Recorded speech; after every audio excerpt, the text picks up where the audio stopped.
An index or table of contents is exactly, I think, what would be needed.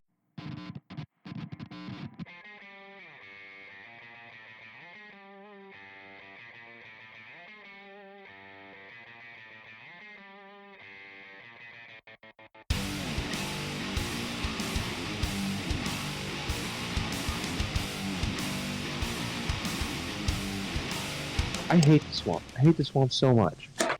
Yeah, it's not my favorite level. We must have already started because I'm already talking about things that have nothing to do with what we're talking about today. It has to be, but we started what?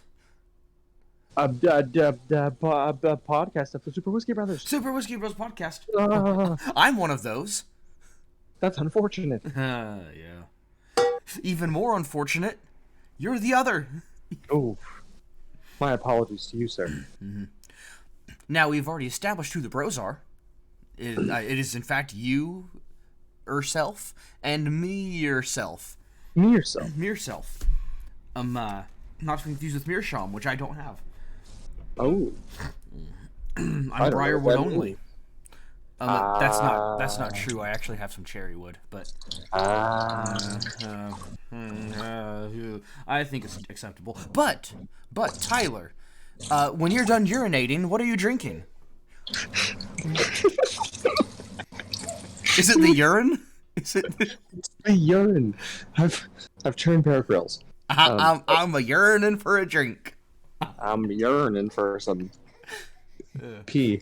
I'm actually, for the first time in a while, I'm going to talk over this crying baby. That would be mine. Well, I know it's yours, it's not mine. That's a topic for time, kids. I'm having some more of my new Riff bourbon. I haven't actually drank whiskey on the podcast for a while, just because of being tired and such. But today I am, and it's my current favorite thing that I have, and it's one of my favorites of all time. Yep. That's quite good. So I'm pulling a U. Oh. Yeah, I am not in a whiskey mood today. So I am actually drinking, since we like to make opening sound effects on here, I'm actually drinking a Rain. What the heck? Rain. It sounded like you were lighting 16 matches at one time. Really? Yeah. I was opening a single can. It was aggressive. I was leaping whole buildings in a single town. Uh-huh. It's a person. Huh. Well, now that we have drinks. Oh, so I have to throw this out here real fast, though. So far, Rain is the only energy drink I've ever had that has multiple flavors. Of the energy drinks that have multiple flavors, Rain is the only one which every flavor I've tried was delicious.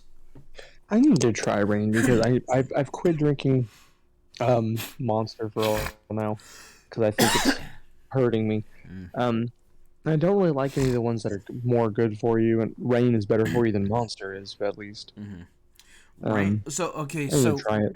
Based on at least based on ingredients alone, Rain is the best of them that I've ever seen. It's sweetened with a non-nutritive sugar, which is the best kind as far as that goes, and then like all the speeds come from caffeine. The speed. Oh, there's a place that opened up since you've moved away in the promenade that basically just does it's just a healthy drink store, and one of the things they make are energy drinks, but they mix them there in front of you, and they use something like, I don't know if you remember Spark or not. It was a really popular thing for a while to mix into your drink and give you some energy, but they make these drinks and they're crazy flavors and everything, and they're fine, but they're so sweet. They're just insanely sweet. They're like, no, there's no sugar in it. Like, I believe you, but I hate them. Yeah, then they most likely they use the same non-nutritive sweetener that goes into this. This one is pretty muted and not muted, but mild, as far as the sweetness goes. But you can taste that it's what they use. Most energy drinks that use this particular thing, they use too much of it because you can use as much as you want because who cares? And they're so sickly sweet and not good. And Rain, I have not noticed that with Rain. But the non-nutritive sweetener is sucralose. And this place that you go to they probably use sucralose, and they probably use it they probably use name brand sucralose, namely Splenda. Splenda. Now I'm not saying Splenda's not in the equation, but it's this. They use syrups to flavor their drinks, and it's the syrups that are insanely sweet. I mean, not that there couldn't be any of that in the syrups. I have no clue, but it's like there's like, here's some cold water, here's a tablespoon of the energy stuff, and here's these syrups. Look, that looks quite nice. It's got 2 different tones to it. I'm going to spit this out. What have you done? Caffeine is more toxic than gasoline. All right. That's true though. If you took like a shot glass and filled it up with like pure liquid caffeine, it would absolutely kill you. If you drank it, I should say. Let me preface by saying you must drink it. Fun conversation I had with a lad the other day. He said, "Hey, did you know that there's so many calories in gasoline that if I drank a gallon of it, it'd be enough to last me the rest of my life?" I said, "You'd be right." Yeah. But if you drank that same shot glass of gasoline, it would almost certainly not kill you, and the caffeine certainly would. Well, good. Well, I'm putting that in my will. That's how I want to go. Caffeine. Just caffeine. He lived like he died, tired and looking for a fix. Well, it's like, when they say, I woke up tired, and so I drank an energy drink, and now I'm tired faster. I'm tired faster. I do that with I don't drink coffees very much anymore, so I'll get a double shot of espresso, and I'm like, wow, now I'm tired and jittery. So I don't drink coffee. Oof. Hey, should we find a topic? Yeah, sure. Let me find one real fast. Let's go. How about C.S. Lewis, Mere Christianity? That's a good. I love that book. Yeah. Every time we talk about C.S. Lewis, we eventually, and it usually doesn't take too long for us to dive deep into theology, just because you can't talk about C.S. Lewis without doing that. True. And so we might as well talk about C.S. Lewis's dive into theology. Yeah. It's worth noting we're considering making this concept a two-parter because when me and Sean were looking for an idea for this weekend, I said we could try to do a hybrid of The Great Divorce and Mere Christianity, and Sean said, "You're an absolute idiot if you think we can fit that into an hour." Yeah, Mere Christianity may take us 2 hours to go over, and I actually had a plan on how to go over it, which Tyler quickly rejected, and probably wisely, because that would have, if we gone by my idea, this episode would have this would be probably 4 or 5 episodes if we go hour episodes. Yeah, and I don't know. And I don't know honestly, how many times people hear us talk about this in a row. Yes, and honestly, if we get as dense, which we already are pretty dense, as what I expect this may be, you guys may not want to sit through an hour episode, and if we only talk for an hour, I may still cut it into 2 episodes, so you only get 30 minutes at a time of this. Because this is, I'm not going to say it's rough, it's fantastic, but it's, I was going to say, but it's really deep. It's not. The book is so shallow as far as how deep it goes, but that's the point, right? Like, it's 200 pages with no depth, because the whole purpose of this book is to let you know that as much depth as you think there is in this book, it is scratching the surface. Yeah, it's not that it's deep, it's that it's thorough. Because if you think about it, when you read the book and you see the way he's explaining something, he'll give you like 2 examples, bring it back around, then start another chapter to redefine all of his terms. So it's more like he's being so thorough and making sure you understand his topic, and in the ways that only he can. But my favorite line I'm just going to say from literature because I'm still so obsessed with it right now, is when he's talking about how the law of nature. There's a section where he's like, scientifically, if we're studying anything like, what was the first thing he said? If we're studying anything like mathematics or a cabbage, it's hilarious. He's so good. Just in the little things that go here and there. I'm already getting off. Giggity. What was I about to say? I have no idea, but Darn it. yeah, what I was going to say, a good definition of a good definition of how this book is at no point are you going into one spot and digging deep for a treasure in that spot. But what the book does do is comb the surface of the entire beach. It's quite nice. Mm-hmm.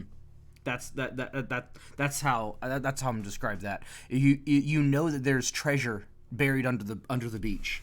This book doesn't go digging for that treasure, but it does. You do go over the surface of the entire thing. Normally, we do the super quick synopsis of a book and make jokes about it. Yeah. Instead, I would like to just insert a blurb. C.S. Lewis is the greatest author of the 20th century. That's how I'm summarizing our book for the day. Yeah, so I still stand by that. Yeah. My thing of this, possibly greatest overall. So, I think a whole lot of the other guy was done in the tail end of the 19th century. I'd have to double check on that. And so because of that, I have to... and if that's the case, I would say then that man would be primarily a 19th century author, making C.S. Lewis the greatest 20th century. Who are you referring to? But if this man, if his writings were primarily in the early 20th century, then I would have to... I would have to make it a toss-up for the other to be G.K. Chesterton. I was going to say, when I think about all of them and where they've been, I think G.K. Chesterton is the greatest thinker and the most loquacious. I think J.R. Tolkien is the greatest world builder. I think H.P. Lovecraft is the greatest storyteller, like mythos builder, however you want to say that. But I think if you look at overall, I think C.S. Lewis is he does a little bit of all of it. He does all of it well, and no one puts thoughts to paper quite like he does. It's very, very hard to have a good idea, and then it's much harder to put that good idea down on paper to where people understand exactly what your idea was. I don't think anyone does that like C.S. Lewis does it. I think he does it the best, and that's why he's the best author. Yeah, my wife said it better than anyone else I've ever heard just last night. She said, the thing about Mere Christianity is he's not saying anything that a Christian doesn't already know. He is just putting into words what we never could.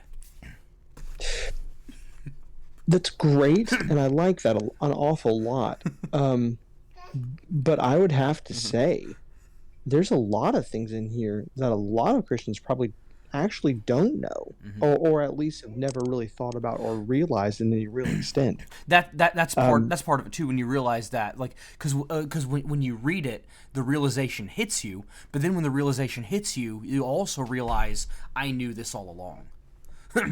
But you didn't realize that you had known it because obviously, and this is going to be gone over, and we're going to go over as soon as we start really getting into the meat of the book, because we're 20 minutes in and we haven't said a thing about it yet. I know. But it's all well and good. I think that this is one of those things that as long as we're generally talking about the topic, we're on topic because of how all-encompassing the topic of this book is. Accurate. But the natural state. When you get to that point of I knew this all along but I didn't realize it, because as it stands now, the natural state of man is this sinful creature outside of God, that, whatever, because that is the state the man has forced upon himself. But the true state of man is that of an understanding of God and a relationship with him. So therefore, you don't know any of this stuff by instinct, but then there's like a hidden instinct that wakes up upon believing and becoming a Christian. So therefore, you didn't realize that instinct was there because it was so suppressed and hidden. And then all of a sudden that's there, and it's the same sort of thing. You do so many things by instinct right now, and it's the same thing. Now you have this new instinct at this point, and then you're like, so you do kind of know, but you don't know that you know, so you still have to be told. But you also, I would think that a person becomes a Christian, and then if they strive to the end of remaining and building up in that area, they would never have to be told another thing, because the new, whatever you want to call it, I'll refer to in this one case as the new instinct, which of course is just God being there and guiding, will guide you and continue on, and you'll do things right if you're trying to, because you have to actively try to keep that up. But it's just going to be there. And that's kind of what this book is taking all those instincts that the initial instincts. Of course, it doesn't go too deep. That's why it's mere Christianity. There's no Christianity in this at all, which I like. And he, as far as for a book, I like it. And he's going to go into that, and it's just, these are all the things that are and should be natural to a Christian, but let me tell you about them. And now that you have it in words, you may better think about it and continue it, because this is partially a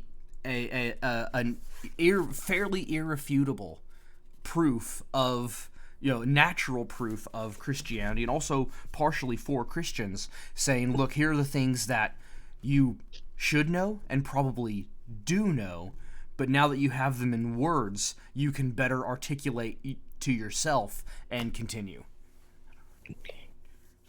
Yeah, I think a lot of that last sentence in particular, not that the rest of what you said isn't right, but the last sentence is kind of the most important wrap up of the book to me. If I were trying to describe it to someone, like, why should you read this? Because I would tell any person who is just likes good literature, any person who just likes to read about, like to go over a good thought experiment, anyone who is like likes to read, so let's say you're a Christian, you're looking for the self-help book, I think this is that book. This isn't the book for this isn't the chicken soup for the soul style of reading for religious writing.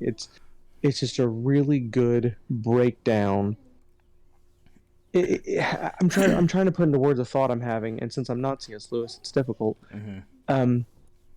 This is, to me, the companion book to a Bible for a Christian. Because there's lots of things, like, I really enjoy reading Chambers. I like doing my utmost for his highest as a daily devotional thing. I was going to mention that specific book, and then you said Chambers, and I knew where you were going. Yeah. Like, I like that as like in a similar way for like a daily devotional thing. I've done it for a long time, because no matter how many times I hit the same day, only a year later, it could mean something different to me, in the same way that reading a passage will mean something different to you at different points in your life. Of the passage of the Bible will mean something different at different points. And I think that's one thing. And then I think that something like Mere Christianity is something that's completely separate. I think this is a book that you should read once a year. I think you should read this book once a year, as like a refresher course, as a companion to the concept of who you are trying to be, as a follower of Christ in general. Yeah. And man, we haven't even started this gosh darn book. Mm-hmm. Yeah. So here's how I would put this in. It goes like this. Read The Abolition of Man first and foremost, and this is to a person who isn't a Christian, but you are going to become a Christian through argument. If you're going to become a Christian through argument, this is using just C.S. Lewis books. This is how you could come to that. Read The Abolition of Man. You get a lot of good philosophy and almost zero theology in The Abolition of Man. Then now you're in a philosophical state that you can start to really accept things, and because a lot of the first book of Mere Christianity goes into some of the same philosophy that The Abolition of Man goes into. Then read Mere Christianity Book 1, and that gets you in the mindset to understand that there must be something like a God. Then read the next couple books and learn who that God is and what he's about. And then, by this point, you've become a Christian through argument. And then next, and this is, of course, obviously not a guarantee. Just because you read Mere Christianity, you're not gonna, oh, I've read it, now I'm a Christian. But I'm saying, if you're gonna do that through argument, there's enough argument in this book to argue your way there. And then, once you've become a Christian through argument, so you've gained decent philosophy through argument with The Abolition of Man. You become a Christian through argument via Mere Christianity, and then you've retained your faith through argument by reading the Screwtape Letters. It's not a bad timeline. Mm-hmm. Should we start this book? Let's start the book. Okay. I think we need to. This is now just a conversation between me and you. Uh-huh. I think we've officially reached the point where we've introduced the book really, really well. Mm-hmm. But we're probably going to end up not going over this entire book in this episode. I think I said right when we started this podcast, like, yeah, we can't. We're just going to have to gloss. Or maybe we should gloss more, and we'll just kind of get the whole book in one episode, because I don't want to talk about it twice, but I think we're going to have to talk about this twice. Yeah, I think that's going to be the case. Unless we just glossed over the whole thing right now and just went over the whole thing in 30 minutes. I don't think that would be very helpful. So, Book 1. Book 1. The title of Book 1 of Mere Christianity is Right and Wrong as a Clue to the Meaning of the Universe. That's fantastic. It's like the deepest title you can think of, and then it's just such normal verbiage and great writing. So the law of human nature. I'm looking at the content here as well. I don't have a physical copy of the book, like I'm sure Sean does. I actually do, but it's just not in front of me. The law of human nature. So this entire book gets to a point that's a lot more intense than the first couple chapters kind of lead you to believe. So Lewis is kind of describing in here the concept of the law of human nature, and describes it in a way that says, like, here is how we are led to walk as humans. There's a descriptor in there that he uses, talking about saying if you're the only law that man can reject is the one that is not given to him the same way it's given to inanimate objects and animals. Whereas all the laws that are given to man and animals and inanimate objects, such as gravity or the need for sustenance or these sorts of things, none of us can go against those laws without severe consequences. The only law that is given to us, the law of human nature, is the only one that we can break and consistently break at a high rate. Yeah, so that is as one of the ways he described it. Said, like, the law of gravity specifically describes what a stone does when you drop it. these other laws of nature, not the law of human nature, but the other laws of nature, describe what things do. It is merely it's merely a description of the facts of the matter. Whereas the law of human nature is a law that fairly well everyone recognizes, and it's a law that states not what men do, but what men ought to do. And frequently don't. And usually don't. And rarely do. I don't think...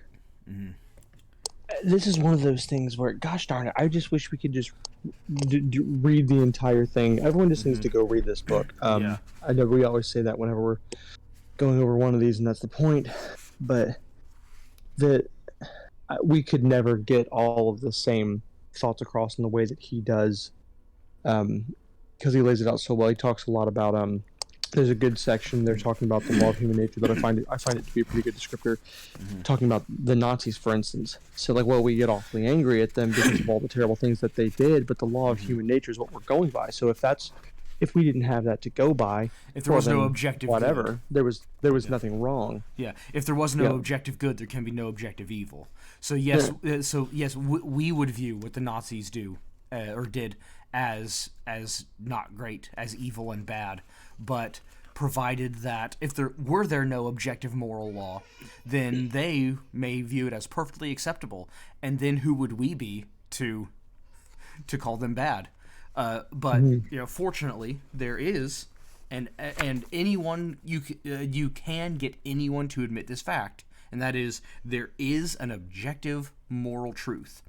So like what he went over, and that is things like there may be a one society that says there may be one society that says you can only have one wife, and one society that says no, you can have 4 wives, but no society that says, or no society that the whole society says no, any man can go about having whichever woman he so chooses, which our society is kind of going in that direction, but but that just shows the total scrapping of of morality.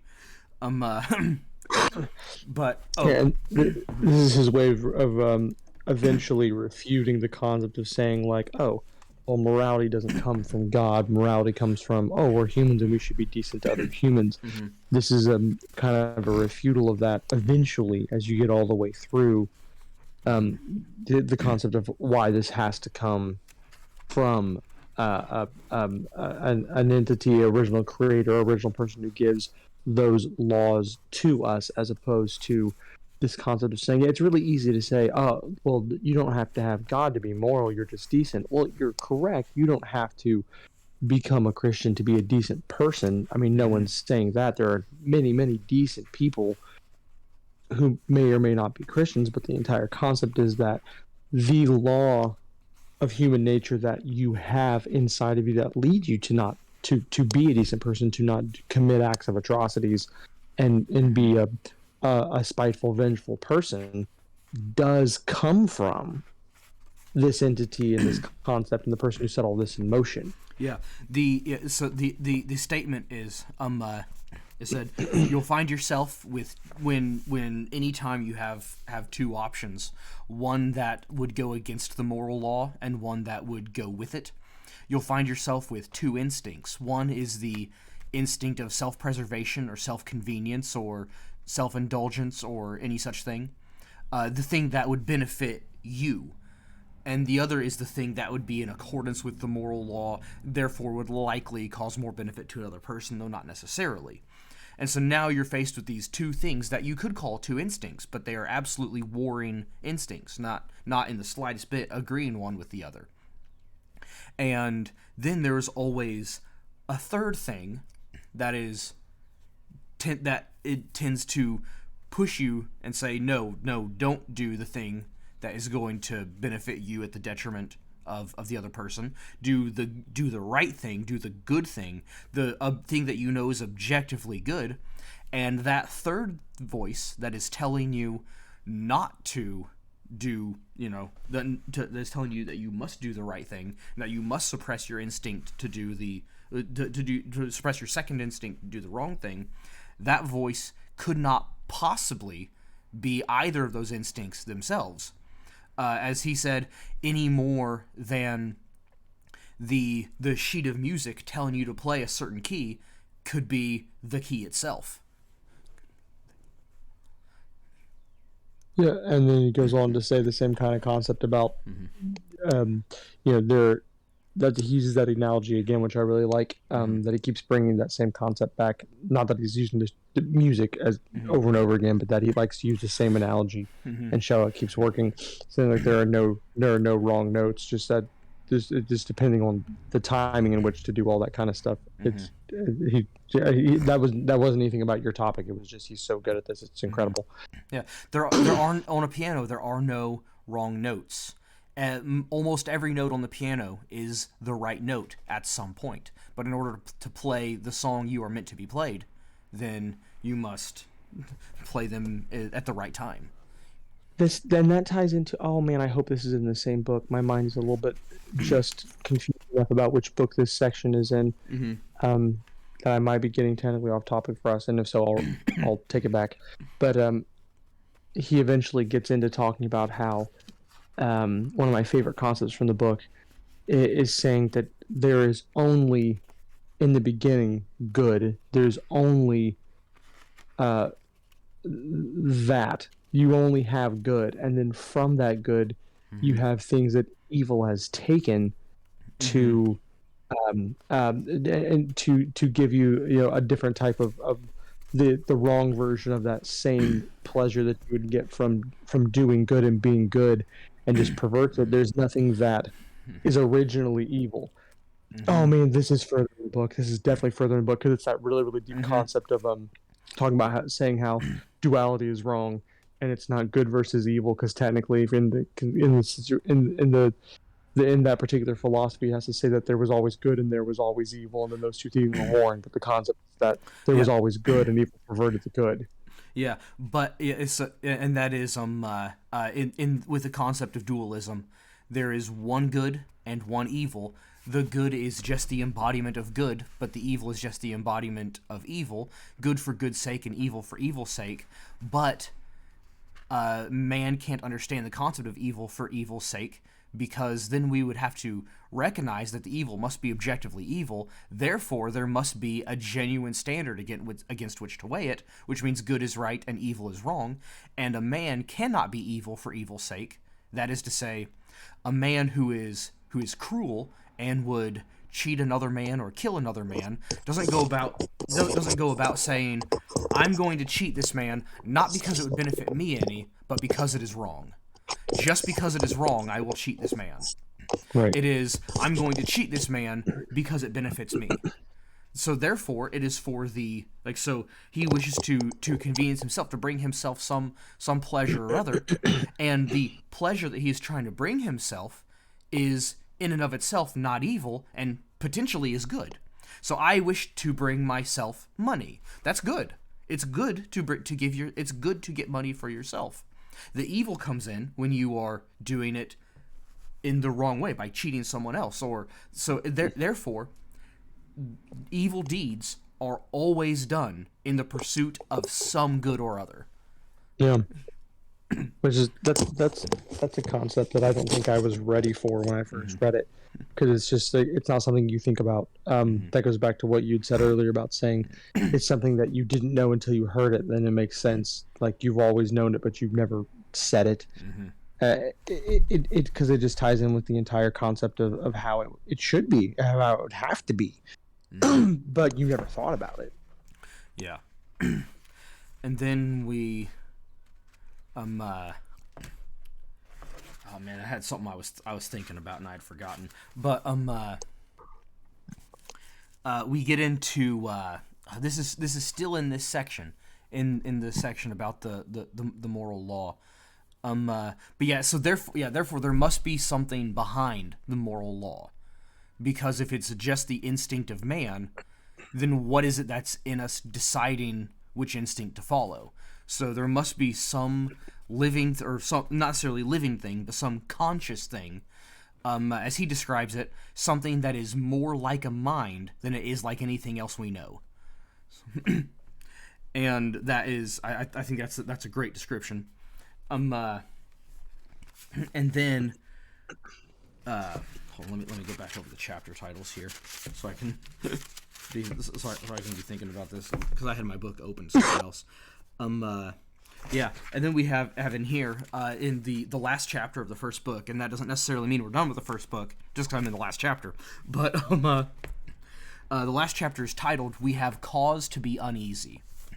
Because if we know that this moral law is always pushing us to do good, no matter what, no matter how it inconveniences us, or what it is, and if the force behind the entity, the consciousness, the mind, the God behind this moral law is good, that doesn't necessarily mean that, or if he is nothing but good, and that is it.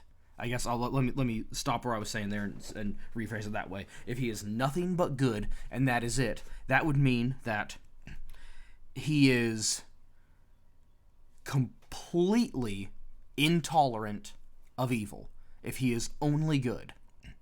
So for us to go to this divine being and say, look, I know I failed to follow this good, and I was not able to do so, but, would you let me off just this once?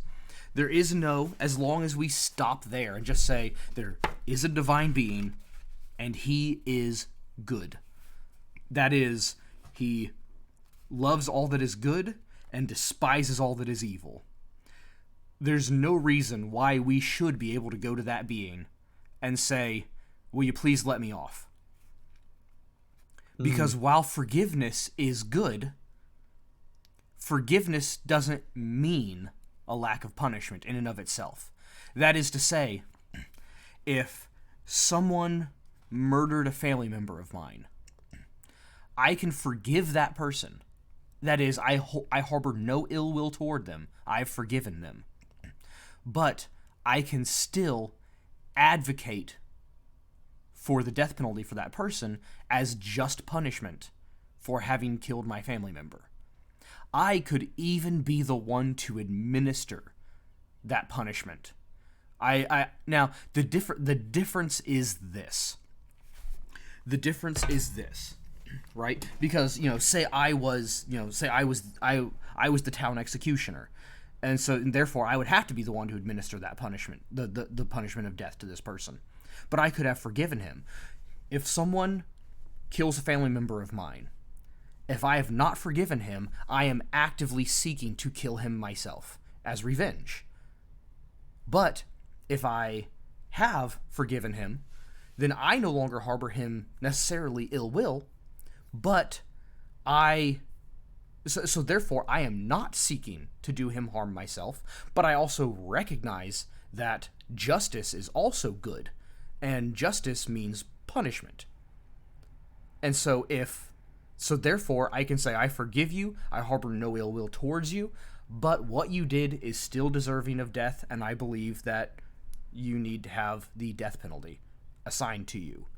And then they say, yep, that's correct, that's the appropriate punishment. You're the executioner, do the deed. And I take my headsman's axe and shing, and I could go through the whole process of beheading that man and still harbor him no ill will. So I can forgive a man while I'm killing him in that case. So therefore, this being that is, if all he is ultimate good, he can forgive us because that's good. But that still doesn't mean we'd be off the hook. I'm completely agreeing with you. If we stop there. I'm scrolling through the book to find one of my favorite passages that goes into this, and it's killing me because I'm scrolling as fast as I can, but obviously I don't remember exactly what spot it's in. It's going along with that. And I said this wasn't a quote from the book, but it was inspired by this book. Something that I said, I actually put it on my Facebook page the other day while I was reading this book. I said, God is good, And if it weren't for grace, that fact would be terrifying. Yeah, it's a deep thinking thing, because when we're as people, we walk around not really understanding the concept of that actual goodness, of what that actually means, and that statement. I think the number of people who read that post that you made and had no clue what you were talking about is probably off the charts. Well, you wouldn't have to realize I was referencing this book in order to understand what I was talking about. But that's not what I mean. I mean that people would the number of people that would read that and raise an eyebrow. That doesn't make any sense, because their concept of thinking like, well, if he is good, then he is forgiving, but that's not what that means. Yeah, that's that. If he is good, then he is gracious. Still not what that means. Yeah, it means that if he is that good, then he should be punishing, and he should be. And I mean, obviously, using vengeful is the wrong word. I don't really want to use here, obviously. But the concept is that if he is good, I mean, we would think about being if we were going to align that, we'd say, like, if we just say he's neutral good, he is just the concept of good. That means I'm a just good. That means disciplinary good. That means all of these things. It means that basically saying like, oh, well, I looked you right in the eye and said, don't do this thing.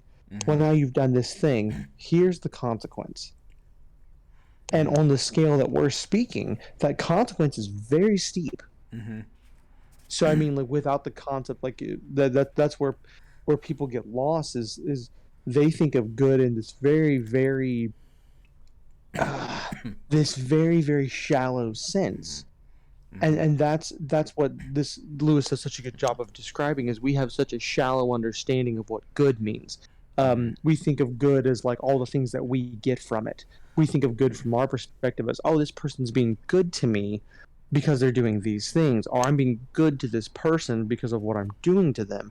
But if we think about the concept of the all-knowing, all-powerful, all-present creator of the universe being good, that's terrifying. Yeah, and see, that's the thing, because when you think of good, like, you would think of a good God would just give us everything we desire and have a perfect world for absolutely everyone. That is a good. That is a good that a God could do. Just like a good that I could do for a homeless person is go to that person and say, don't worry about it. I've bought you a house, and I set you up a bank account. You have an unlimited amount of money. Don't live on the streets. Go live in this mansion. Spend all this infinite money on whatever you want to spend it on. That would be a good that I could do for that person. But a better good would be go to this person who is, law of averages, looking at a lot of homeless people, especially in the bigger cities, find ways of helping this person with their mental problems, get them set up and give them help them find a network of people that can help them, get them going, get them on their feet, help them get a job, and then say, now you're working, you're doing this, you got this, and now I've been helping you, and now you can stand on your own. I'm here for you if you need me, but you got this, dude. That is also good, and it is a better good. And then another good, not for the homeless person, but for the greater good, for the good of the community and for the society, would be to say, you're a homeless person, you are messing up the quality of life for the community. Greater good says I need to get rid of you. Those are three different goods. One harms the homeless person, one does not help the homeless person, but it's being good to him, and one is a genuine help to the man. Three goods, one is better than the other two, and one is possibly worse because you're really harming the homeless person by getting rid of him, but but those are all goods. So if all this God is good, and there's some people who would say, oh no, you don't need to do this. Some people who would say, you want to give the mansion to the homeless person. Some people say you want to help them. Some people have said, yes, get rid of them for the greater good. Everybody would argue one of those points, and all three of those points would be argued because all three of those points are good. And so there is an ultimate larger good. So just because we know that now we've established that there must be a moral law. If there is a moral law, there must be a consciousness behind it, and that consciousness is good, but that doesn't mean that it's a good that we must agree with. Well, and again, that ties back to why that's terrifying. Mm-hmm. I mean, we clearly don't get to dictate. Mm-hmm. And I think this is really where people this is why arguing theology with someone who detests the concept of religion or hates the idea that there would be a God, not that doesn't believe in God, but someone who hates the idea of a God, because those are two very different kinds of people. This is why it's very difficult to argue these kinds of points, because you can't put yourself mentally, if you're that kind of person, you can't put yourself mentally into a place where you can actually think about this and take this as a thing, like, oh, because it's very easy, because I love reading and watching Stephen Fry. Stephen Fry is incredibly intelligent. He's a great writer, and he's a fantastic human being overall, genuinely. But he's also a very renowned atheist. And he has a very famous clip. I have to make a small correction to your thing about Stephen Fry. Say what? I have to make a correction about what you said about Stephen Fry. And that is this: he is not an atheist. He's a gaytheist. Yes, of course. He's a fabulous atheist. But he's famous for a lot of things, but one of his most noted clips he's ever been that's ever been shared, that's been passed around a lot, is someone asked him the question, what would you do if you met a God? What would you say to him?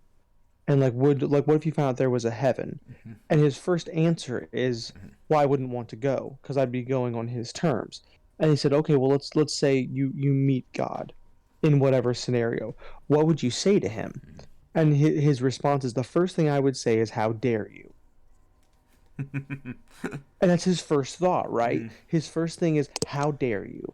He's like, these tragedies over here. He goes into a lot of detail that I don't want to waste time on just saying all the things that he said. The clip's easy to find. Yeah. But he said, my question to God would be, how dare you?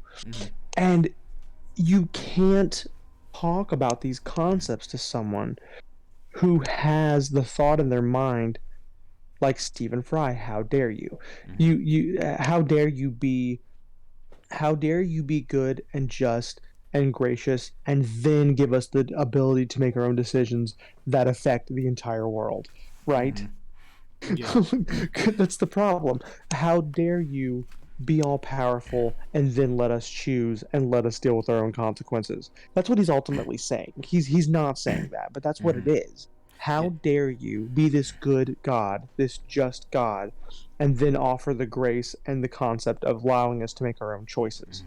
That's what he's really angry about, is the fact that he hasn't just taken, if there is a God, then he should have taken over. But that's the thing, that's the concept. Grace falls into so many different things. We think about grace as Christians and just say, well, that's the cross, that's the repentance, that's the ability to get to heaven, and that's the ability to slip and fall and make mistakes and come back into the fold over and over again. And that's great, and that's fantastic. But grace goes so much further into being, grace is also, if there is grace, then there must be the choice, and there must be the ability for us to make our own choices, do our own things, and pay for our own consequences. And unfortunately, those have giant worldwide ramifications in some cases. And just because God hasn't stepped in and been like, oh, you know what, that mistake was too big. You've affected too many people and committed too many atrocities, and now I must go against the rules I've set for myself, that I told you I would set for myself. You can't argue these points with that person. And you can't. The problem, and you have friends like this, I'm sure, because I have friends like this. I don't have friends. They feel like, well, there's that too. Acquaintances, then. These people that fancy themselves these deep, great thinkers, that so when they've come to these conclusions, they're like, and here's why, and this is why. I'm like, but you're so shallow, you've missed the entire point. Yeah, You've missed the concept. Yeah, and that is as we're going into the next book, book 2, What Christians Believe, and that is one of the things that's mentioned in there said everyone who has children know what it's like for a thing to be both in your will and against your will, because the mother would say, I'm not going to make you tidy up the schoolroom every single night. You must do it on your own. Therefore, it is her will that her kids tidy up the schoolroom and that they learn to be responsible and do it on their own.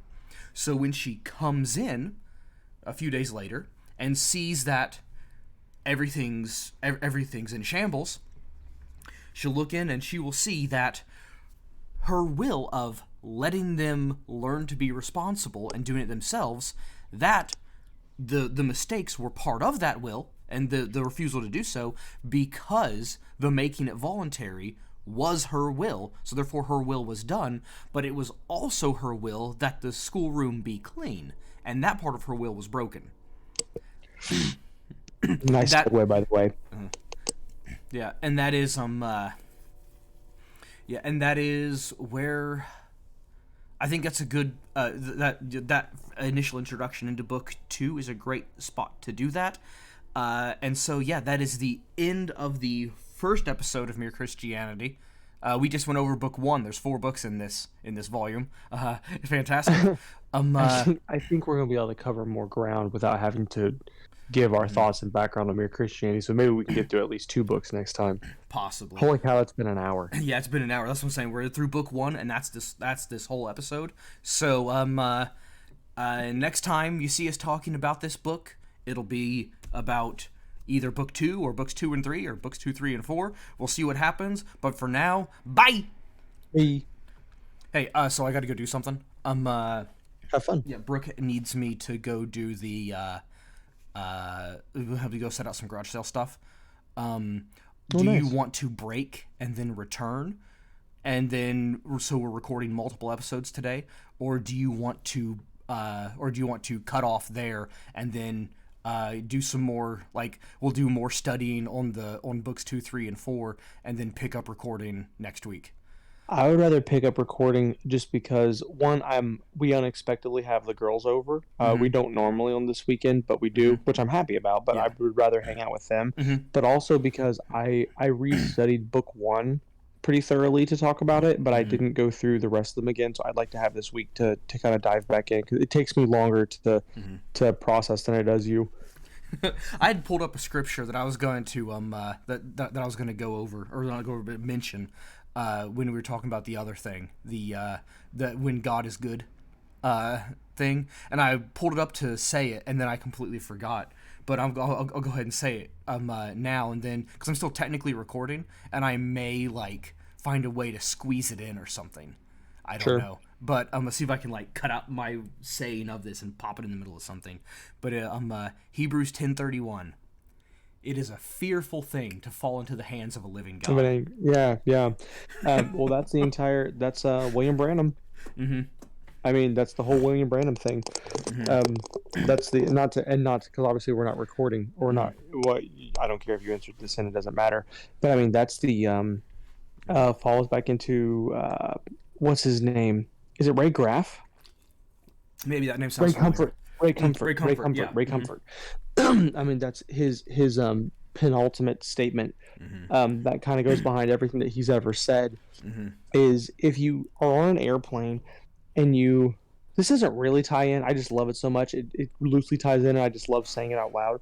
If you're on an airplane and you hand someone a parachute and say, take this parachute because it will make your life better, and the person takes the parachute thinking it will make their life better, then everyone starts making fun of you for being the only one around them having a parachute. You're eventually going to put the parachute down.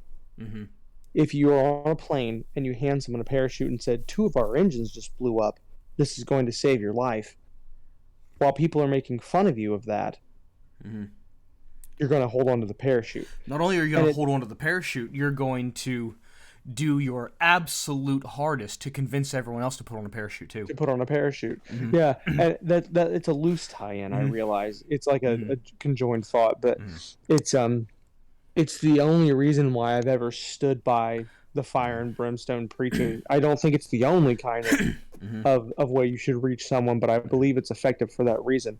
But yeah, that's the same thing. The concept of being like, eventually there has to be justice. Yeah. Well, it's like... At some point there must be.